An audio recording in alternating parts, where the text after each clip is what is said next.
एक बड़ी खबर तेलंगाना से जुड़ी हुई सामने आ रही है। तेलंगाना में कोविड का टेस्ट प्राइवेट लैब में कराने की इजाजत मिली है। निजी लैब में टेस्ट की कीमत 2,200 रुपए मुकर्रर की गई है।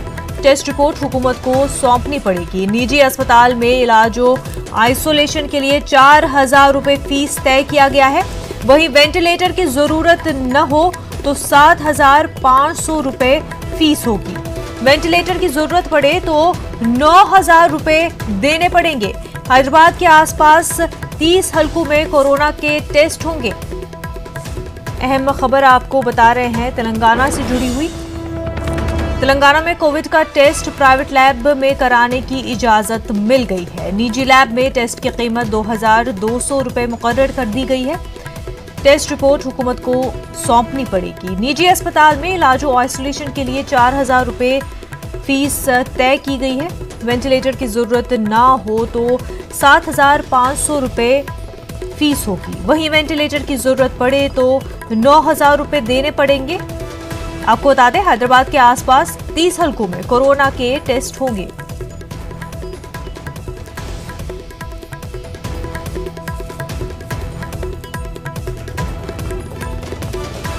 हैदराबाद में घर घर सर्वे कराया जाएगा। तेलंगाना के वज़ीर सेहत ई राजेंद्र ने दावा किया है, अवाम में एतमाद पैदा करने की गर्ज से टेस्ट की शर्राह बढ़ा रहे हैं। हुकूमत कोविड मरीजों के इलाज के लिए तैयार है, ताहम जिसे लगता है उसे निजी अस्पताल में अच्छा इलाज मिलेगा, उसे निजी अस्पताल में इलाज कराने की इजाजत रहेगी। तेलंगाना लॉकडाउन का मौसर अंदाज में निफाज हुआ, इसीलिए कम्युनिटी ट्रांसमिशन का मसला पैदा नहीं हुआ है। ICMR ने भी इस ताल्लुक से तस्दीक की है। काफी अहम खबर आपको बता दें कि तेलंगाना के वजीर सेहत ई राजेंद्र ने दावा किया है, अवाम में एतमाद पैदा करने की गर्ज से टेस्ट की शर्राह बढ़ा रहे हैं। उन्होंने कहा कि हुकूमत कोविड मरीजों के इलाज के लिए तैयार है, ताहम जिसे लगता है उसे निजी अस्पताल में अच्छा इलाज मिलेगा, उसे निजी अस्पताल में इलाज कराने की इजाजत रहेगी। तेलंगाना लॉकडाउन का मौसर अंदाज में निफाज हुआ, इसीलिए कम्युनिटी ट्रांसमिशन का मसला पैदा नहीं हुआ।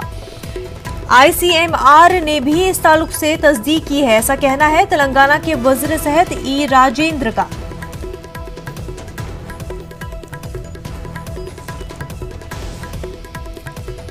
अहम खबर आपको बता रहे हैं, तेलंगाना में कोविड का टेस्ट प्राइवेट लैब में कराने की इजाजत मिल गई है। निजी लैब में टेस्ट की कीमत 2,000 रुपए मुकर्रर की गई है। टेस्ट रिपोर्ट हुकूमत को सौंपनी पड़ेगी। वहीं निजी अस्पताल में इलाज और आइसोलेशन के लिए 4,000 फीस तय की गई है। वेंटिलेटर की जरूरत ना हो तो 7,500 रुपए फीस होगी। वेंटिलेटर की जरूरत पड़ेगी तो 9,000 रुपए देने पड़ेंगे। वहीं हैदराबाद के आसपास 30 हलकों में कोरोना के टेस्ट होंगे। आपको बता दें कि हैदराबाद में घर घर सर्वे कराया जाएगा। तेलंगाना के वज़ीर सेहत ई राजेंद्र ने यह दावा किया है। उन्होंने कहा कि अवाम में एतमाद पैदा करने की गर्ज से टेस्ट की शर्राह बढ़ा रहे हैं। मजीद उन्होंने कहा कि हुकूमत कोविड मरीजों के इलाज के लिए तैयार है, ताहम जिसे लगता है उसे निजी अस्पताल में अच्छा इलाज मिलेगा, उसे निजी अस्पताल में इलाज कराने की इजाजत रहेगी। साथ ही राजेंद्र ने कहा कि तेलंगाना लॉकडाउन का मौसर अंदाज में निफाज हुआ और इसीलिए कम्युनिटी ट्रांसमिशन का मसला पैदा नहीं हुआ।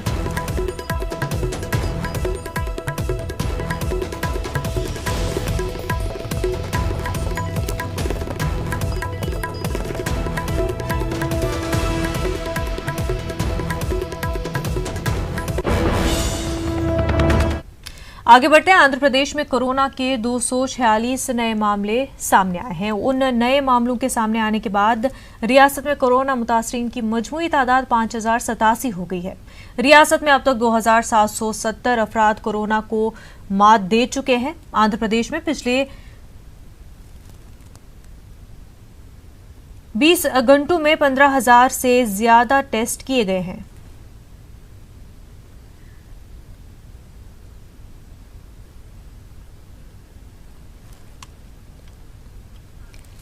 इस वक्त हमारे साथ हमारे नुमाइंदे इसहाक विजयवाड़ा से हमारे साथ जुड़ चुके हैं। इसहाक, आंध्र प्रदेश में कोरोना के हवाले से क्या कुछ अपडेट है? हाँ मुनज़्ज़ा, देखा जाए तो आंध्र प्रदेश में कोरोना का वबा जो है ना रोजाना बढ़ रहा है।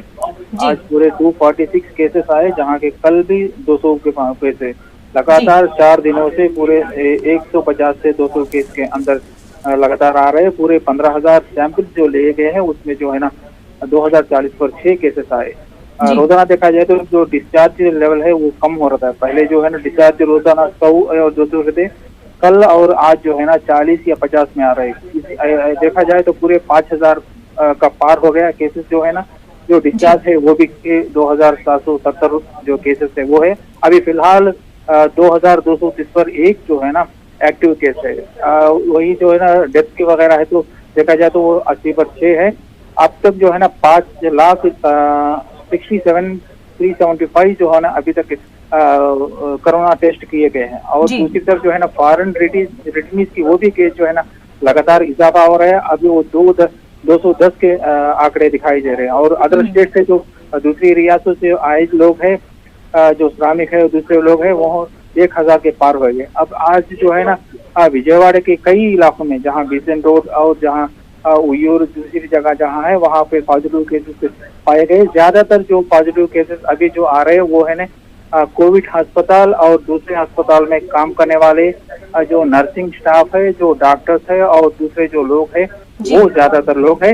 और वही जो आज चित्तूर के काणीपाकम जो देवल है वहाँ पे जो है ना होमगार्ड जो क्यू लाइन्स में ड्यूटी कर रहे हैं उनको पॉजिटिव पाए जाने के बाद जो है ना उस देवल को पूरी तरह से बंद कर दिया गया है। और पूरी तरह से सैनिटाइज करने के बाद 17 तारीख को फिर से खोला जाएगा। और वही जो ये लॉकडाउन अनलॉक 1 के बाद जो है ना जो कारोबार और दूसरी देवल और मस्जिदों का जो खुलने के बाद जो है ना रियासत भर में जो कोरोना पॉजिटिव केसेस है उसमें मजीद इजाफा देखा जा रहा है। और वही जो है ना इसके बारे में आज भी जो है ना एक शाम को रिव्यू मीटिंग होने वाली है जो जगन सीएम उसका जायजा लेंगे। और वही दूसरी तरफ कल से जो है ना असेंबली का सेशन भी जो है वो भी शुरू होने वाला है, बजट सेशन जो 2 दिन तक, पहले 3 दिन का फैसला लिया गया उसको अब कम करके 2 दिन का करने का फैसला। अब जो रियासत भर में जो बढ़ती वबा और जो कोरोना पॉजिटिव केसेस को देखते हुए हुकूमत के तरफ से और इंतजामिया की तरफ से इसको रोकने के लिए क्या करना है उसका फैसला जल्द से लेने का बोला जा रहा है। इसहाक बेहद शुक्रिया तमाम तफसीलात के लिए। आगे बढ़ते हैं। नागपुर में कोरोना का कहर बढ़ता ही जा रहा है। नागपुर शहर में कोरोना मरीजों की तादाद 1005 हो गई है। 11 मार्च को पहले कोरोना पॉजिटिव मरीज की तस्दीक हुई थी और आज 15 जून की सुबह तक नागपुर में कोरोना मरीजों की तादाद 1000 के पार हो गई है। शहर में पहले 44 दिन में 100 मरीज थे। कोरोना के 500 की तादाद होने में 80 दिन लगे थे, लेकिन अब 500 से 1000 होने में सिर्फ 16 दिन ही लगे और कोरोना मरीजों की तादाद 1005 तक पहुंच गई है। कोरोना से शहर में अब तक 16 लोगों की जान जा चुकी है। मगरबी बंगाल में कोरोना मरीजों की तादाद 11,000 से तजावुज कर गई है। बंगाल में कोरोना से मुतासिर 487 अफराद की मौत हो चुकी है। बंगाल में कोरोना से मुतासिर 5,411 मरीज अस्पतालों में जेर इलाज है। वहीं हुकूमत की तरफ से लोगों से एहतियात बरतने की लगातार अपील की जा रही है और बगैर मास्क घर से बाहर निकलने पर कार्रवाई की जाएगी। कोलकाता में ट्रांसपोर्ट की दिक्कत के पेश नज़र आज से 400 इजाफी बसें चलाने का फैसला भी किया गया है। मरकजी और रियासती हुकूमत के लाख दावों और कोशिशों के बावजूद कोरोना के मामले रोज बरोज बढ़ते जा रहे हैं। सिर्फ 24 घंटों में 11,502 अफराद कोरोना के मरीज पाए गए हैं, जबकि 325 अफराद हलाक हुए हैं। वहीं मुल्क भर में कोरोना मरीजों की मजमूई तादाद 3,32,424 हो चुकी है। अब तक 9,520 अफराद हलाक हो चुके हैं और वहीं 1,53,106 एक्टिव केसेस हैं और 1,69,797 अफराद सेहतयाब भी हो चुके हैं। फिलहाल तमाम तर रियासती हुकूमतें अपनी कोशिशों में मसरूफ है। आपको बता दें, महाराष्ट्र सबसे ज्यादा कोरोना से मुतासिर है। वहीं दिल्ली, मध्य प्रदेश और तमिलनाडु में नए मामले बढ़ते ही जा रहे हैं।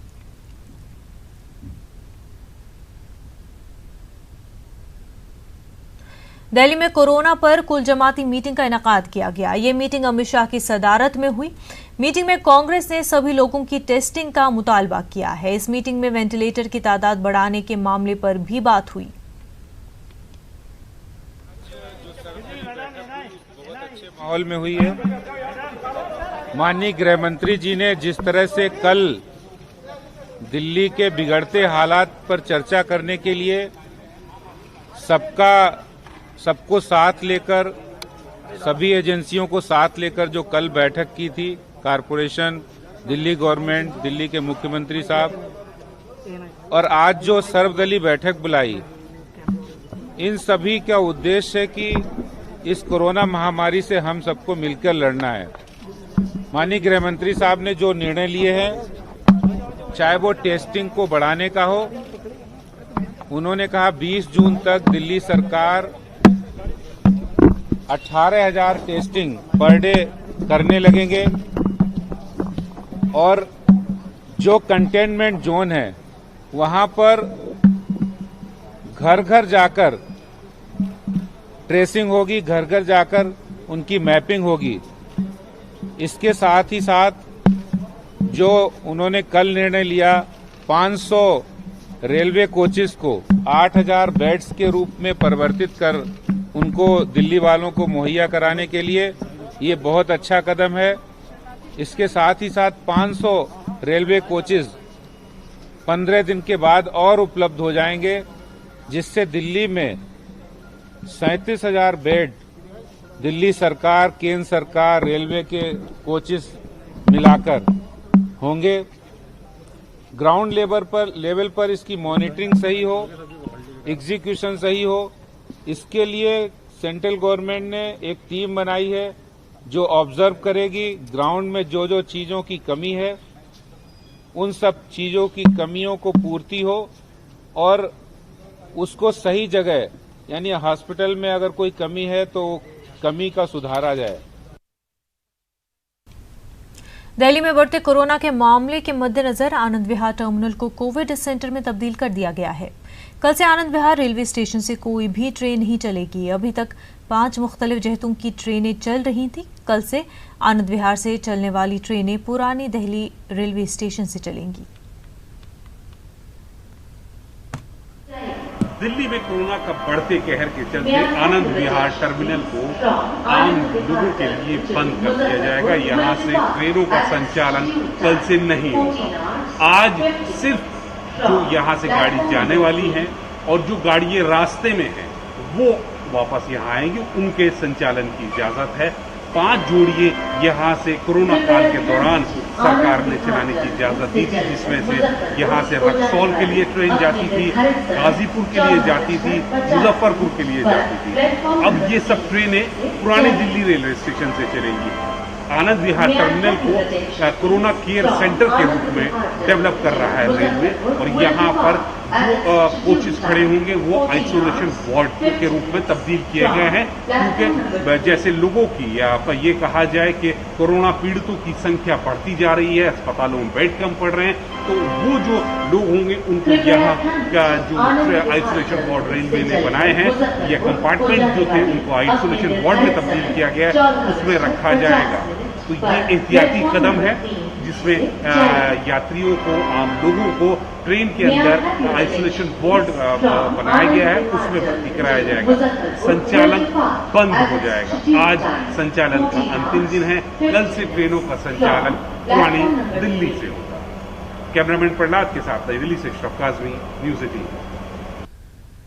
नोएडा दिल्ली डीएनडी पर ट्रैफिक जाम है। यूपी पुलिस गाड़ियों की चेकिंग कर रही है, वहीं दिल्ली से नोएडा जाने वाली गाड़ियों की चेकिंग हो रही है। नोएडा से दिल्ली आने वाली गाड़ियों की भी चेकिंग हो रही है। पुलिस कर्मियों को शुरू से ही हम लोगों ने जो प्रोटेक्शन के किट्स हैं सब दे रहे हैं, और ये इंश्योर कर रहे हैं कि कोई भी आदमी बिना मास्क लगाए, बिना ग्लव्स लगाए यहाँ पे ड्यूटी नहीं करेगा। आप खुद देख रहे हैं कि सभी लोग पूरे प्रोटेक्शन के साथ ड्यूटी कर रहे हैं। पर्याप्त मात्रा में हम लोगों ने सैनिटाइजर दिया हुआ है, हर ड्यूटी के बाद उनको सैनिटाइज करके अपने आप को रखना है। तो स्थितियाँ हम लोग यहाँ मेंटेन कर रहे हैं, और प्रयास ये है कि कहीं से कोई भी आदमी हमारा जो है वो एक्सपोज ना हो और किसी के साथ कोई दिक्कत ना हो। उनको यही हिदायत है कि भाई आपके पास पास होना चाहिए, तभी हम अलाउ करेंगे, उसके पहले अलाउ नहीं करेंगे।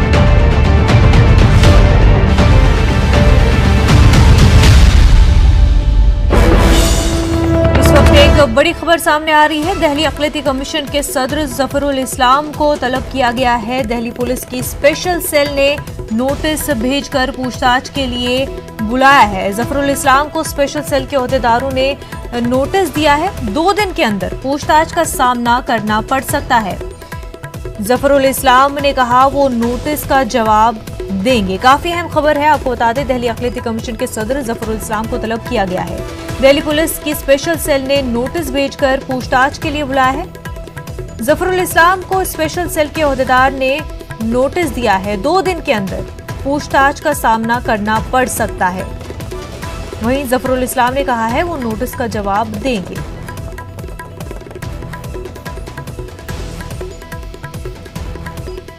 दिल्ली से हमारे नुमाइंदे खुरम शहजाद इस वक्त हमारे साथ जुड़ चुके हैं। खुरम, जफरुल इस्लाम को दिल्ली पुलिस स्पेशल सेल ने नोटिस भेजा है, क्या कहना है इस पर जफरुल इस्लाम का? देखिए, उन्होंने साफ तौर पर कहा है नोटिस आएगा तो उसका जवाब देंगे। हालांकि इससे पहले ही अदालत की तरफ से पूछताछ के लिए और तफ्तीश के लिए दिल्ली स्पेशल सेल को एक तरीके से ग्रांट इजाजत दे दी गई थी और रास्ता साफ हो गया था और इससे लग भी रहा था कि जल्द ही नोटिस आएगा और जो दिल्ली अक़लियती कमीशन के सदर हैं डॉक्टर जफरुल इस्लाम खान, उनको जल्द पेश होना पड़ सकता है दिल्ली स्पेशल सेल के सामने।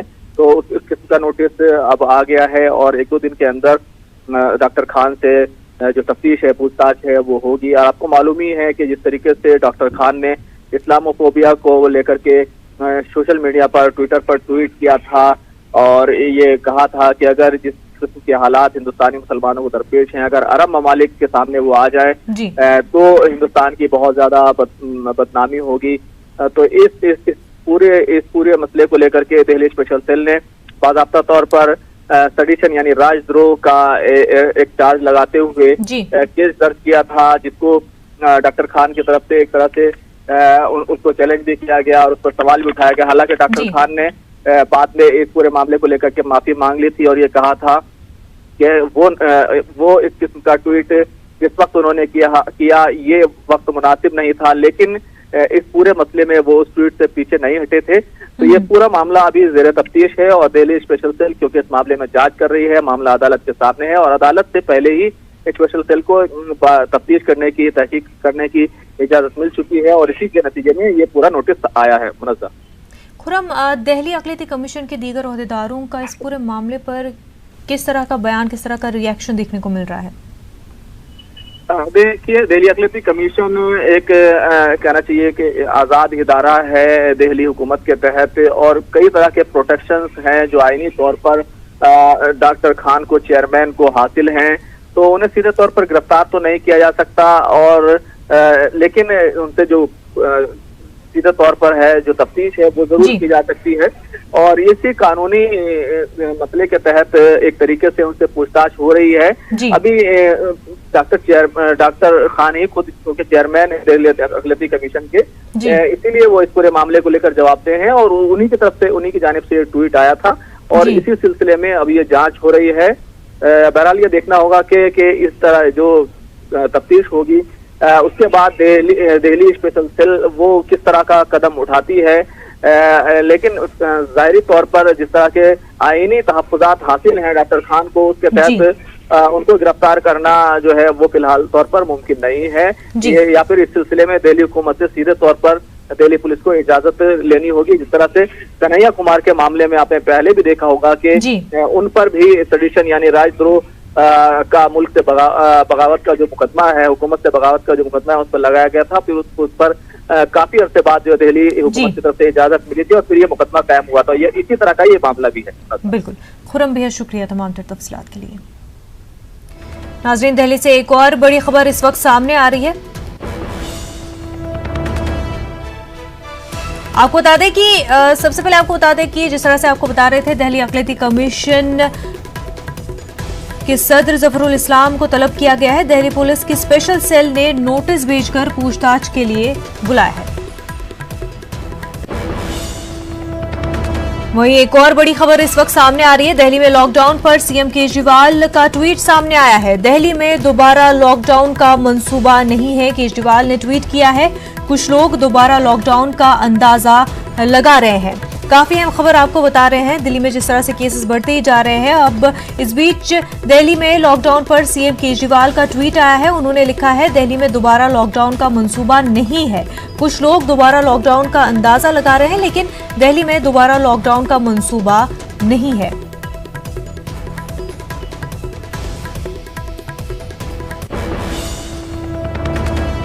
एक और बड़ी खबर दिल्ली से जुड़ी हुई, एम्स के 20 हेल्थ केयर वर्कर्स कोरोना से मुतासिर है। जराये के हवाले से अहम खबर सामने आ रही है। अब तक 624 हेल्थ केयर वर्कर्स कोरोना से मुतासिर हो चुके हैं। उनमें 131 हरियाणा के एम्स में जेर इलाज है।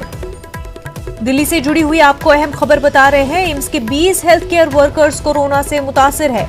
जराये के हवाले से यह अहम खबर आपको बता रहे हैं। अब तक 624 हेल्थ केयर वर्कर्स कोरोना से मुतासिर हो चुके हैं और उनमें 131 हरियाणा के एम्स में जेर इलाज है।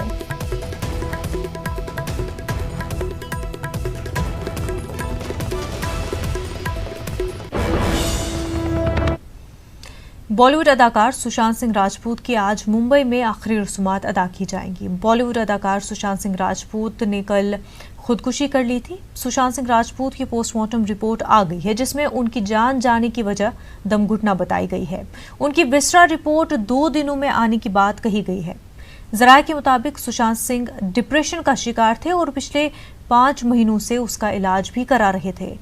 अभी तक उनकी खुदकुशी की वजह का पता नहीं चल पाया है। पुलिस इस मामले में तफ्तीश कर रही है। फिल्म धोनी की कुछ शूटिंग रांची में भी हुई थी। इस दौरान सुशांत सिंह राजपूत मेकान कॉलोनी में वाक़े उस फ्लैट में जाया करते थे जहां महेंद्र सिंह धोनी बचपन उनका बीता था। अब इस फ्लैट में मेकान के लाइब्रेरियन रहते हैं। लाइब्रेरियन एपी पांडे सुशांत की नागहानी मौत से काफी सदमे में है। इतना ज़्यादा एनर्जेटिक था कि उससे बात करके मज़ा आ जाता था। हमेशा मुस्कुराता रहता था, हमेशा मतलब पूरा एनर्जी के साथ रहता, फुल ऑफ लाइफ एकदम। लगता ही नहीं था कि इतना मतलब जैसे ऑन स्क्रीन उसको देखते हैं हम लोग कि एकदम हंसते हुए चेहरा और ये मुस्कुराती हुई आंखें, हमेशा वैसा ही वो रियल लाइफ में भी था। हाँ, तो उसके बाद आई एम लक्की कि मुझे दोबारा सुशांत के साथ काम करने का मौका मिला 3 साल बाद, 3.5 साल बाद। और वो उस फिल्म का नाम था किसी और मैं नहीं, शायद उसका नाम अब चेंज होके बेचारा दिल हो गया है। तो उस फिल्म में जब मेरा पहला दिन था शूट का, उसमें मेरी सुशांत के साथ मेरा सीन था।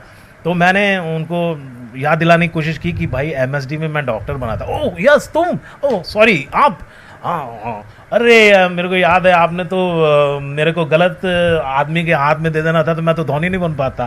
तो बड़ा लाफ्टर हुआ था वहाँ पर, बड़ा हंसी आई थी।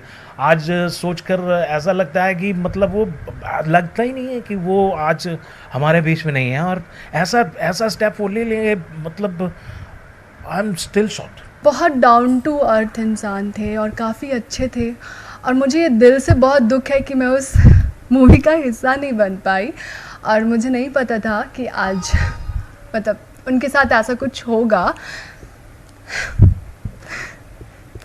तो रियली फील कि मैं भी इस मूवी का हिस्सा होती, उनके साथ काम कर पाती। तो ये होप दिल में ही रह गया और बस दिल में ही रह गया। उस टाइम तो बहुत अच्छा फीलिंग था, पर अभी ऐसा लग रहा है कि क्या हो गया है। बहुत सारे फ़ोन आ रहे हैं कि कैसे ये हो गया। पहले फ़ोन आते थे कि सर के साथ काम हुआ, ये हुआ। पर्सनली रूप से घर पे फैमिली हम बहुत ज़्यादा निराश हैं क्योंकि कुछ ज़्यादा बॉन्डिंग हो गया था उनके साथ उनको बहुत